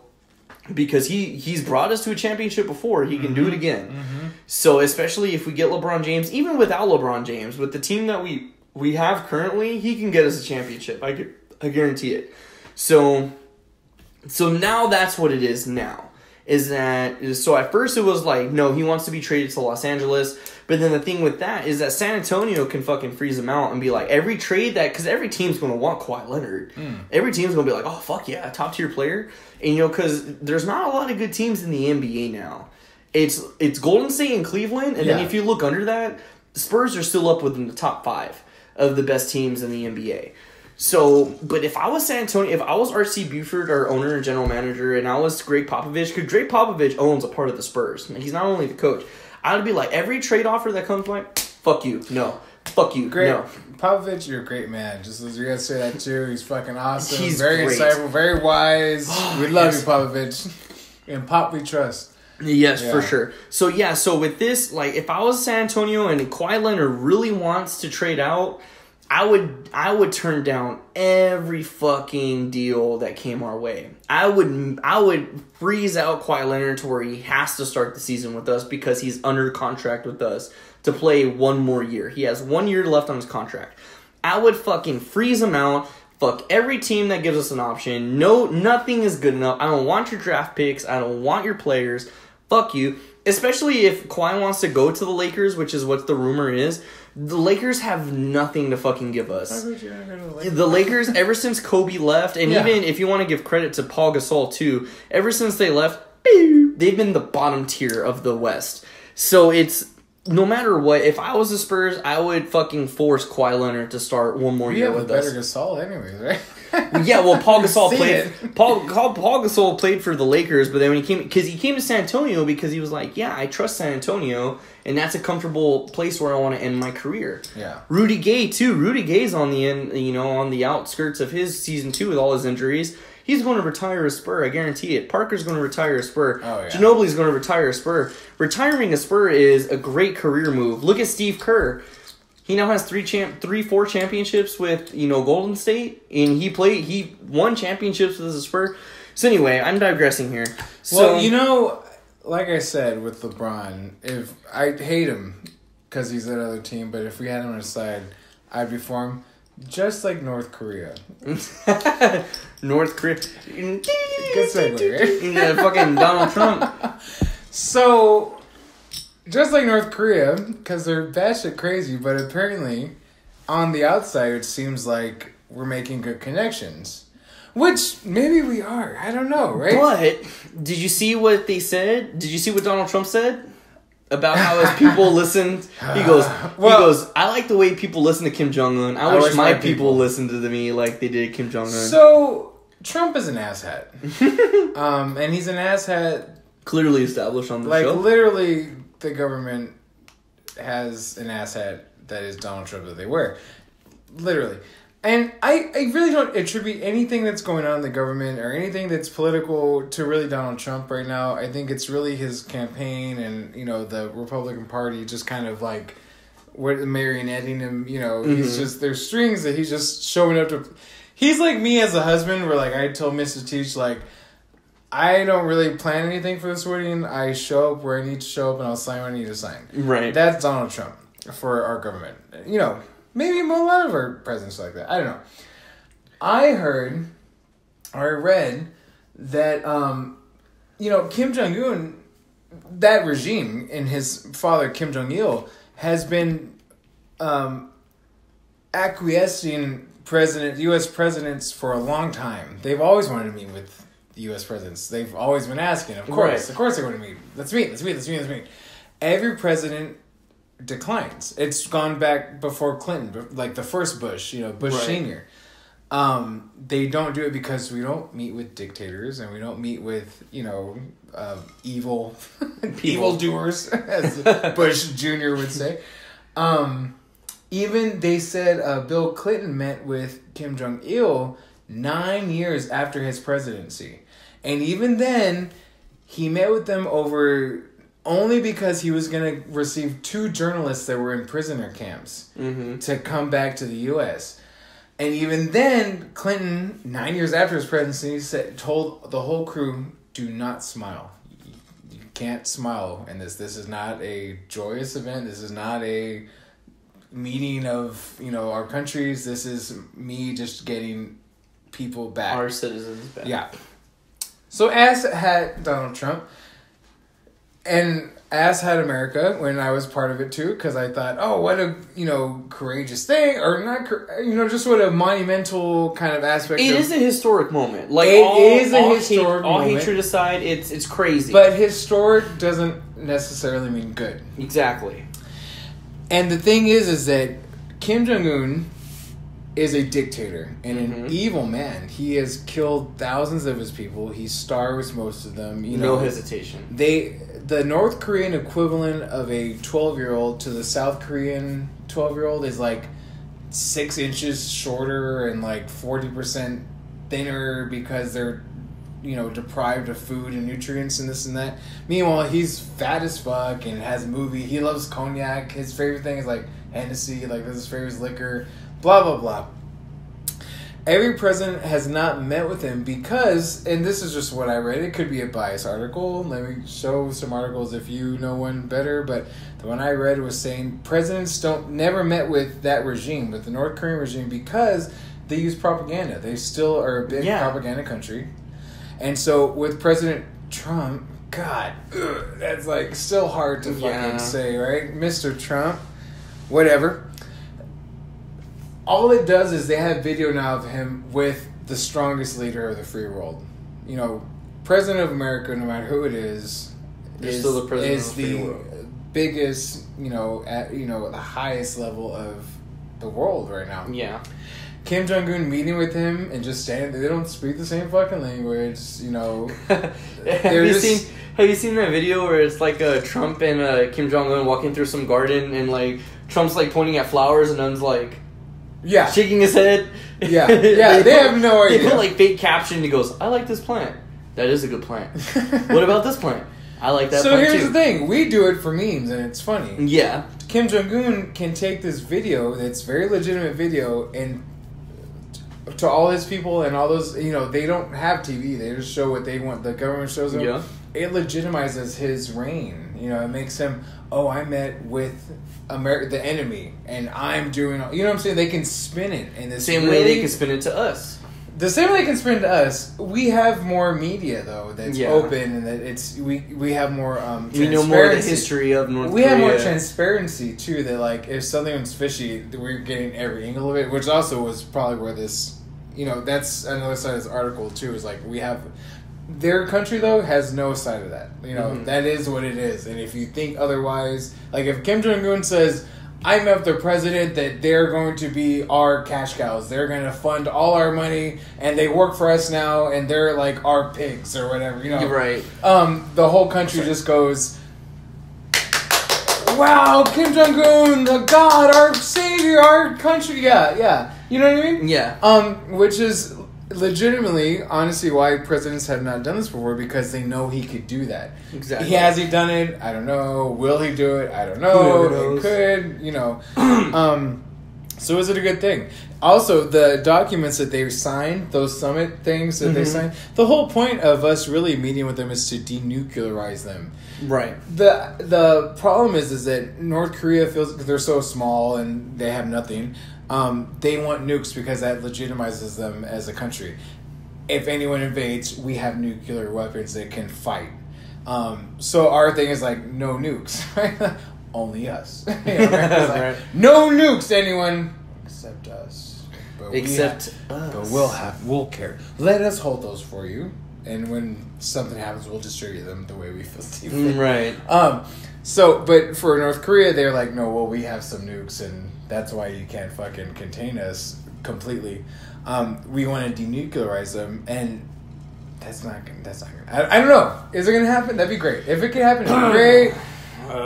It could be great. See, I feel bad because I'm on the left a little more, and I hate Trump. So this sounds great. That makes him look bad too. So maybe that is what it is. But from my personal standpoint, but maybe it is good. Because I read a good tweet about the whole thing that said, like, let's put all differences, political parties aside. Nothing like this has ever happened, where a U.S. president has met with the dictator of North Korea. Yeah. Which I was like, that in itself, okay, regardless Historic. of who initiated who, I don't give a fuck. Trump could take all the credit, which you know that cocksucker will. Uh-huh. You know, it's like, I don't care who did it. That is a crazy image to see Trump and Kim Jong-un standing side by side in the same spot. It's crazy. Now, my favorite one where it was of Triple H pointing at Kim Jong-un. Because typically when Triple H takes a picture, he's taking a picture with the NXT superstar right before they get promoted to the main, like to Raw or SmackDown. I did not get that. But I was like, I still think it's funny Triple H next to Kim everyone's Jong-un. kind of funny, yeah. So it's like to me it looked like Kim Jong-un. I was like, yeah, this guy's pretty good. We want to put him on Monday Night Raw. Like this is pretty funny. So that's why I cracked up. But yeah, like all hatred aside, look at it that way. As far in this minuscule little thing, that's like it's still a president meeting Kim Jong-un. Now, something I did see on Facebook. No, we never did that with Saddam. You understand? Yeah. And there was a reason why. Because you don't... So imagine... Excuse me. Imagine Bush back in the day... Meeting with Saddam. Right? That would... That aspect would have not been like, what the fuck is Bush doing with standing next to Saddam, saluting his generals, right? Trump saluted a North Korean general, too, which is like... the president of the free world, the highest ranking, our officer-in-chief, doesn't salute other countries' officers. It's just ours, right? Right. Because he's an asshat and he just doesn't know anything about anything. But if Bush were to do that with Saddam, can you imagine? Can you imagine, though? You know, well, I guess probably not because he's a Republican. So here's the thing. So going to Obama... And I saw this video. It was easy. So Obama talked that he wanted to meet Kim Jong-un.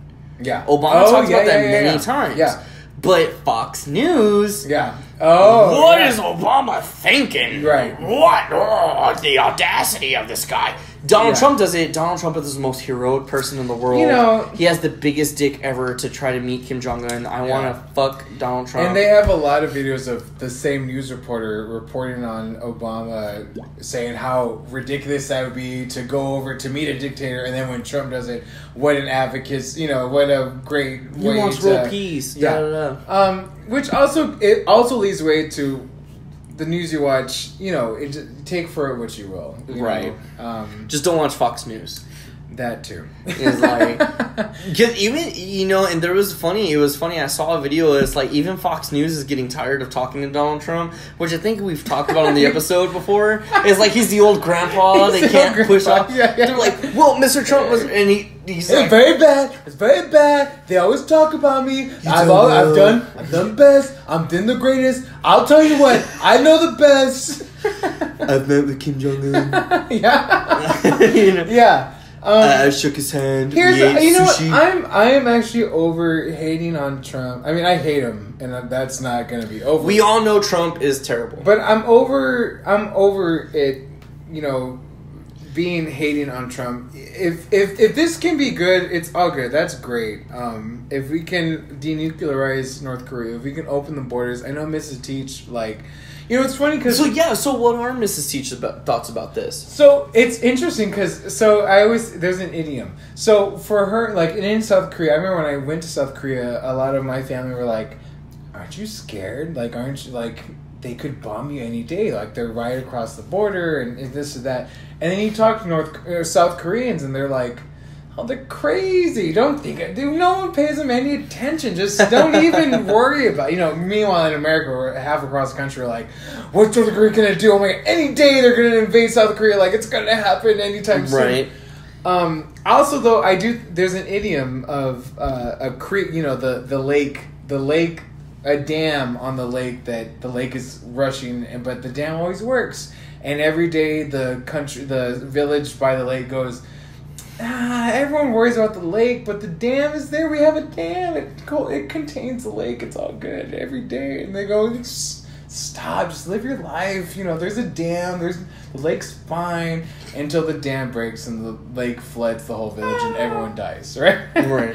So I do have that in my head where like South Korea, they're so close to it that they don't maybe see because they're so used to it. When you're really close to a situation, and you know, it's kind of like the drug addict type of thing where like, well, they're a drug addict, but they don't really mean anything. Like, they're really good people. They're just, you know, they're just going through some stuff. Yeah, they don't mean any harm until, like, you know, they microwave your baby or something. And you know, whatever. God damn it. So, anyways. But what's interesting about South Korea is, and in North Korea too, they both teach, and still to this day, both sides teach in school, the little school they have in North Korea, and in South Korea, all the South Koreans. So the country of Korea, it looks like a rabbit. Like if you were to outline it, it looks like this kind of rabbit. It has like the ears and the mouth and the little hands and like a bunny tail and like the feet, right? Mm-hmm. It looks like an abstract rabbit. And I always thought it was South Korea, but come to find out, that's all of Korea, North and South. So like, for both countries, they both kind of advocate for like, we will be one country. It's kind of like this, like, we're South Korean. Like, they don't teach like it's a separate country. They still kind of advocate for like, it's all one Korea. Mm-hmm. Yeah. Does that sound weird? It's hard to imagine. It's kind of like if the Confederacy was still going on, right? Like, the Civil War with the South and North America. It's like if we were both still advocating, like, yeah, we're South, United States and North United States, but we would still use the same whole picture of the country because, like, that's still the United States. Yeah. Right? So it's kind of touching a lot, too, that if communication could be open because there's still families that are across the borders. Mm-hmm. There's cousins and mothers and sons and different on both sides. So if the communication can be open, they can visit each other. Because, North Korea, you cannot go into South Korea. And South Korea cannot go into North Korea. Mm-hmm. And it's funny because people will say, if I don't specify, like, oh, we went to Korea in the last winter, they're like South Korea? Or did you go to North Korea? I'm like, you can't go to North Korea. Especially from America. You can. Right. There's no plane in America going to North Korea, so they'd probably shoot us down. And there's no plane in South Korea that can go into North Korea because mm-hmm. infection. What was he talking about? I don't know, but it sounded good. I think. Yeah, man, I'm fucking buzzed. But another shot. Oh no, I will die. I barely handled that last one. That's true. Yeah, I barely. David's pants are still wet from it. Actually, no, look, you went away. No, they are. So what he was talking about, I get very saliva spitty. So I usually get my empty beer bottles and I spit into them after we take a shot, and then apparently I missed and just spat on my dick. And so when that happens to me though, I puke. That's when the spit comes. That's my mouth going. So like, it's coming. So like and we had this conversation last time we spoke, or we had the podcast about getting hangovers. It's like when I get hangovers, my hangover is mostly heartburn and thirst. I don't really get like nauseous or pukey. That unless I like black out, that's when I get pukey. But it takes a lot to fucking black me out. So that's usually when I throw up. So like tomorrow, like I don't know how drunk I seem to you or to the podcast, but I will be nauseous and pukey tomorrow in the morning. Tomorrow, sure. I will probably just sleep in. Mostly because I have the day off. I will be sleeping in probably till like noon, 1 o'clock. See your dad? It's Father's Day. Yeah, I will. I will go check out my parents and go to the house. Check in. Yeah. Hey, Dad, happy Father's Day. Later. Sorry, I'm broke. Bye. I had to buy booze last night, so thanks for coming in, my mom. Cementing your fatherhood, with that. You know why. You know what you did. But yeah, so it's funny. So yeah, when I get hungover, I don't really get that hungover, but with taking a shot, like over the years with Fireball, like it's starting to like fuck with me. So this past October, during the World Series, I was over at my buddy Jesus' house, and we were like every home run we were going to do a shot, and they had Fireball, and it was a crazy game, lots of home runs, and so we were already pretty fucked up, and then we missed 3 home runs back to back, and we were watching like, this is crazy, and then we were like, wait, that was 3 fucking home runs back to back to back. That's 3 shots. So instead of taking 3 individual shots, they poured 3 shot equivalents into cups. Ugh, it's making me sick just thinking about it. Yeah, a Fireball. And so I got like chugging it. I was able to go through like maybe the 2 shots, but when I got to the 3rd shot, I was like, I got very salivary. That I felt like I was about to puke. They have a bathroom that's like by their kitchen. I went to the bathroom, but a candle was lit. I walked in, I was like, this candle is lovely. And the whole whole feeling of throwing up, and even the fact that I was drunk, I was like you told his fiance, I was like, was it peppermint? No, it was like lavender. It was a very unique scent. And I was like, hey, where did you get this candle? So, biologically, the whole salivating thing, it comes, so, your stomach acid is, in your stomach, it's stomach acid. And it's literally, I can't, if I wasn't drunk, I could tell you the It's okay, who cares? Yeah, well, it's the same, it's the acid that can, dissolve things. Like, if you were to have the acid outside, you could put stuff in it and it'll dissolve it. Your stomach lining is used to it, though. Okay? The pH is high acid in your stomach. What eats your food is very high, but your stomach lining is made for that. Your throat lining is not, right? But they're connected.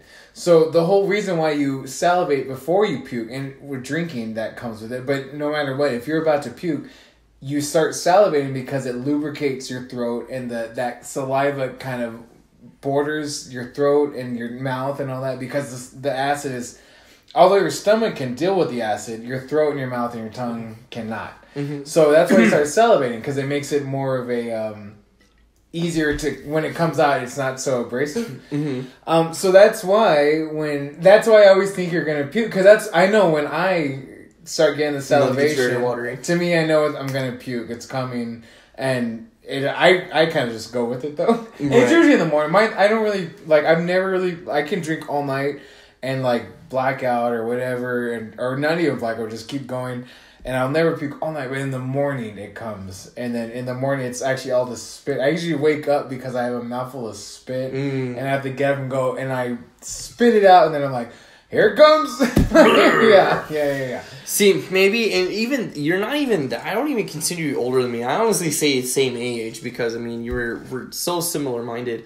But it's maybe that's just because maybe you're 2 years older than me? I'm 3 years older. 3 years older than you? Oh, see, I'm still giving you But 2. in high school, that's a big deal, because I was a senior when you were a freshman. Yeah.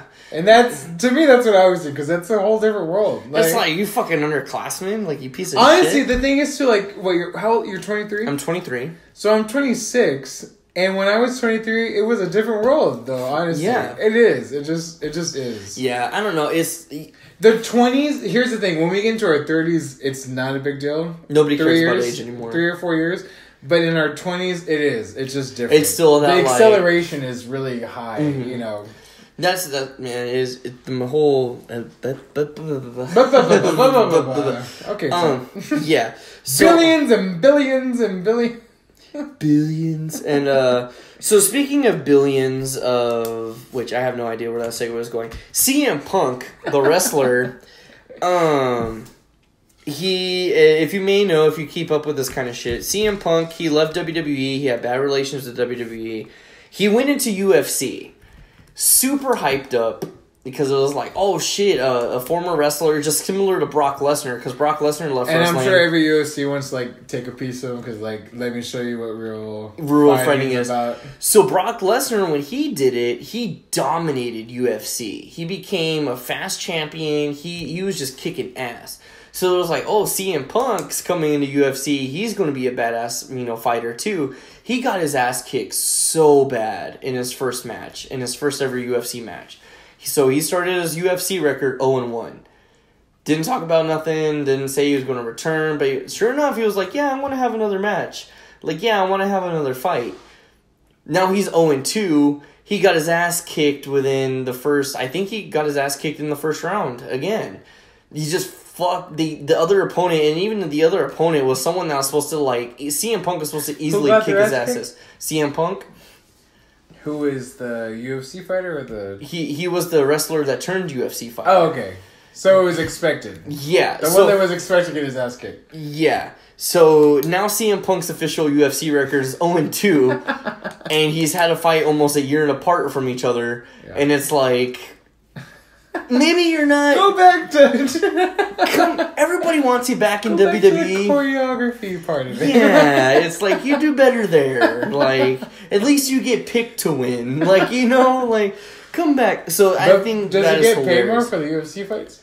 I don't think so. Oh, okay. Yeah, maybe if that was the thing, it's like, yeah, get beat, whatever. Maybe he does get some of, like, the pay-per-view sales commissions, but no, WWE wrestlers get paid. Like, unless you're, like, Conor McGregor or BJ Penn, like, the established... Big headlines. Yeah. Then, yeah, you get more money in UFC, but if you're, like, he was an open Carter match, like... Do you have a pillow?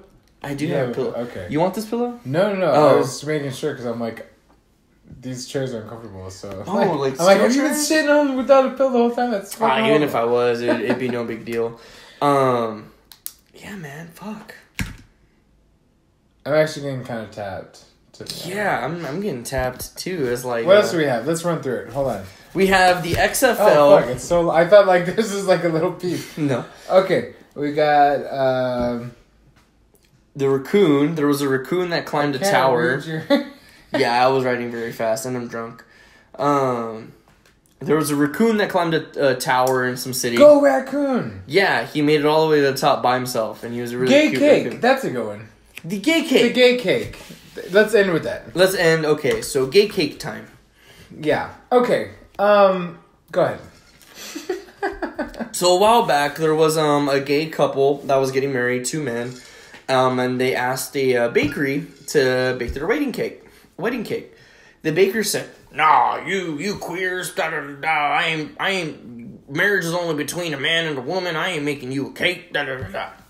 Customers, which they have every right to be, hey, that's kind of fucked up. Live in the modern world, you asshole.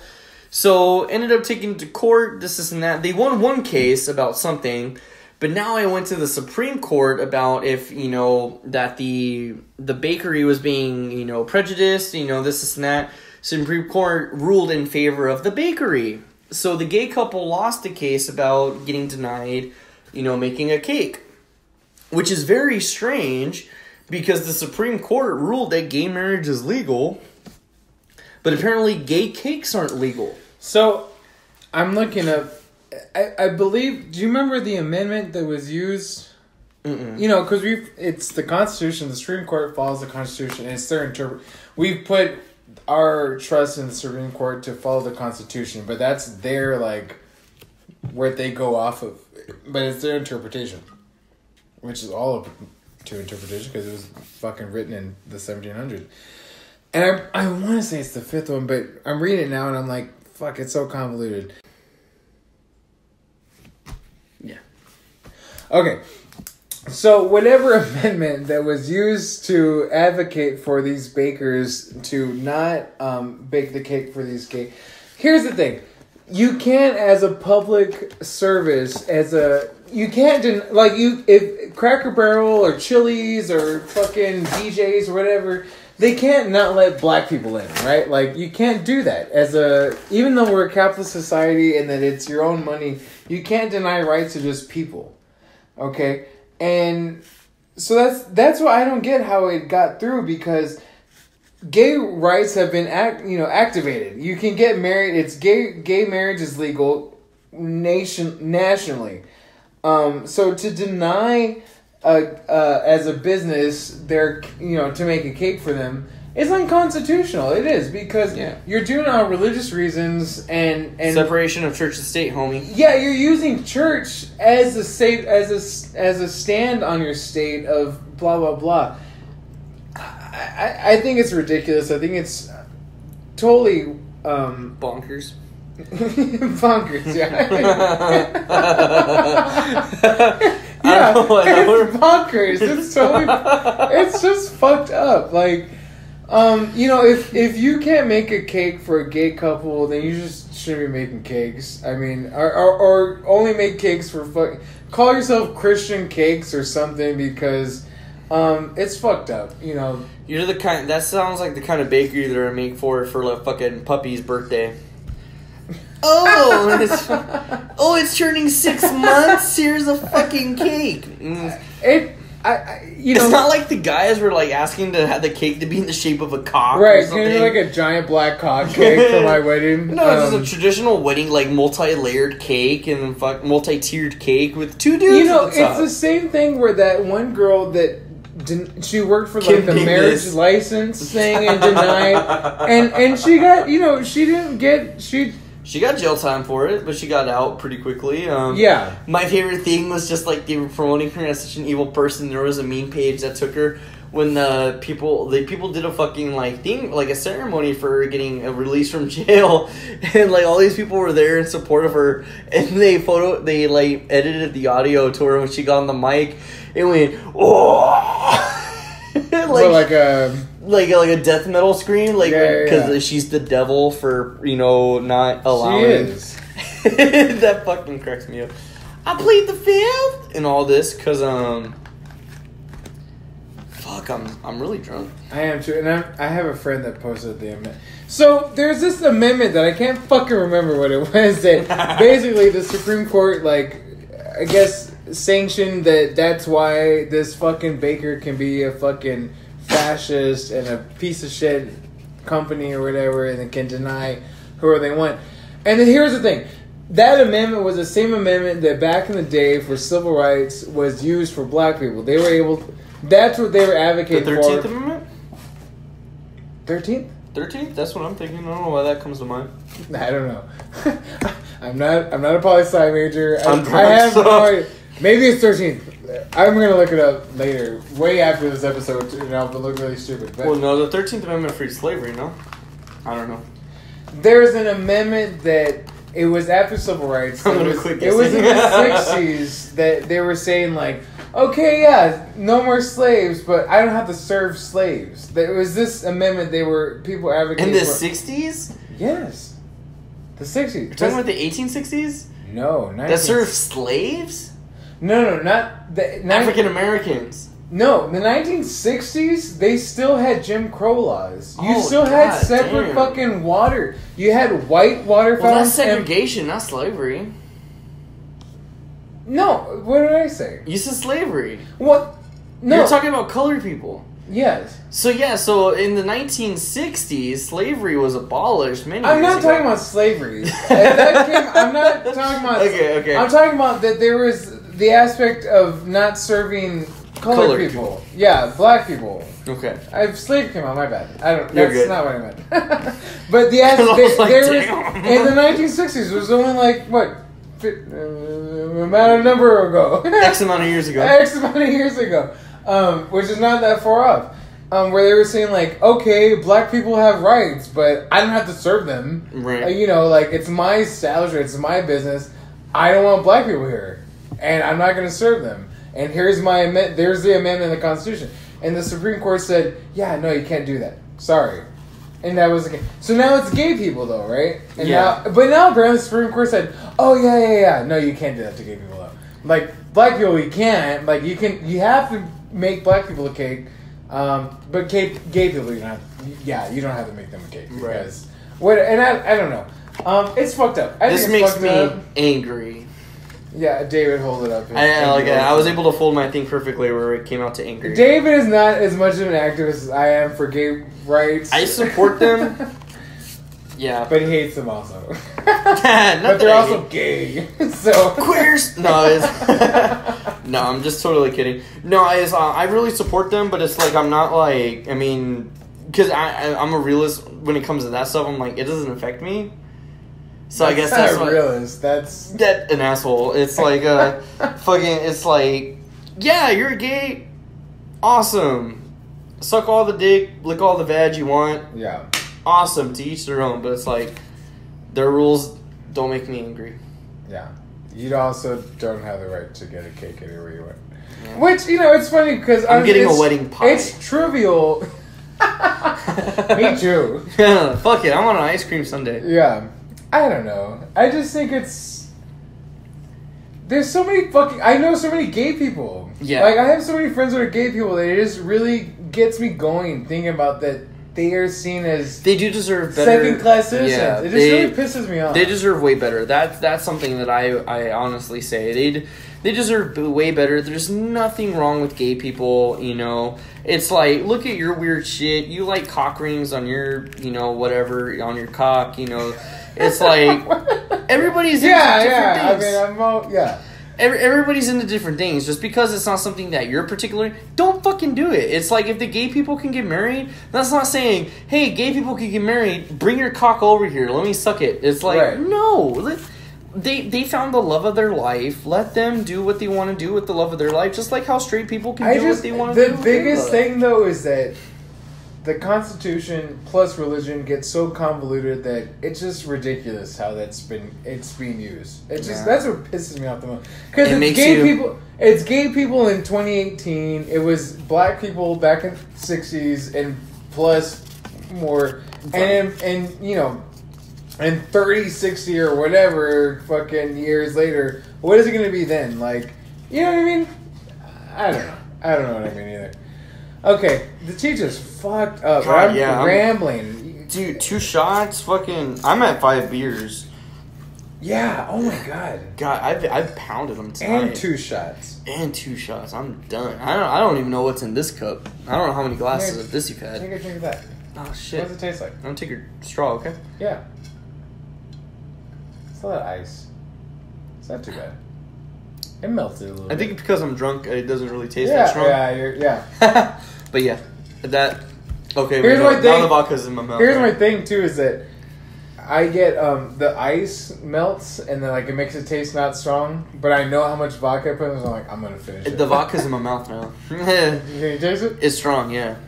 It didn't taste initially strong, like when you're sober and have a drink, but fuck, that's strong. Alright, so anyways, viewers, I love you guys. Love you guys so much. Keep supporting our show. Please support. And email us. Just say hi. Just talk to us. Just say, just email, say, what's up? This makes us angry.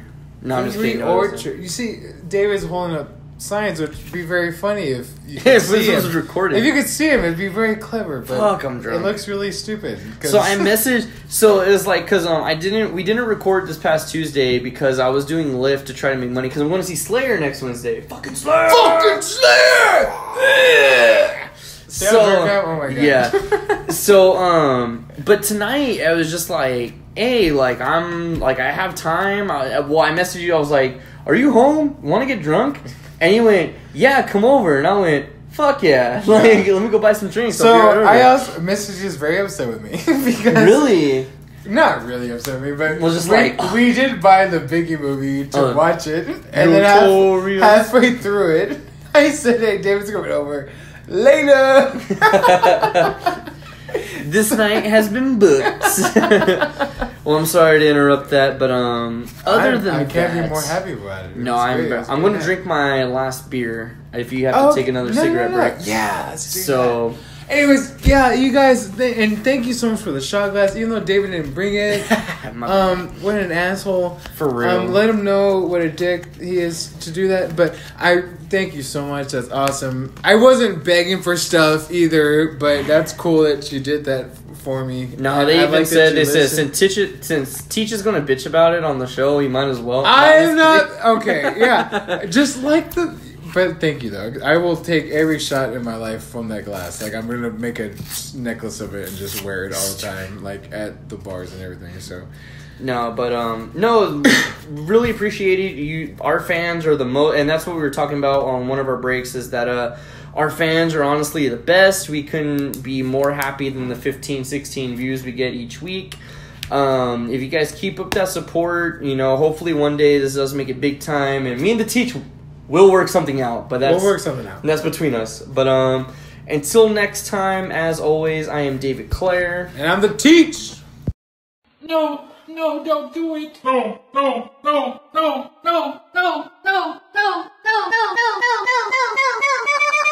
I'm a virgin. No.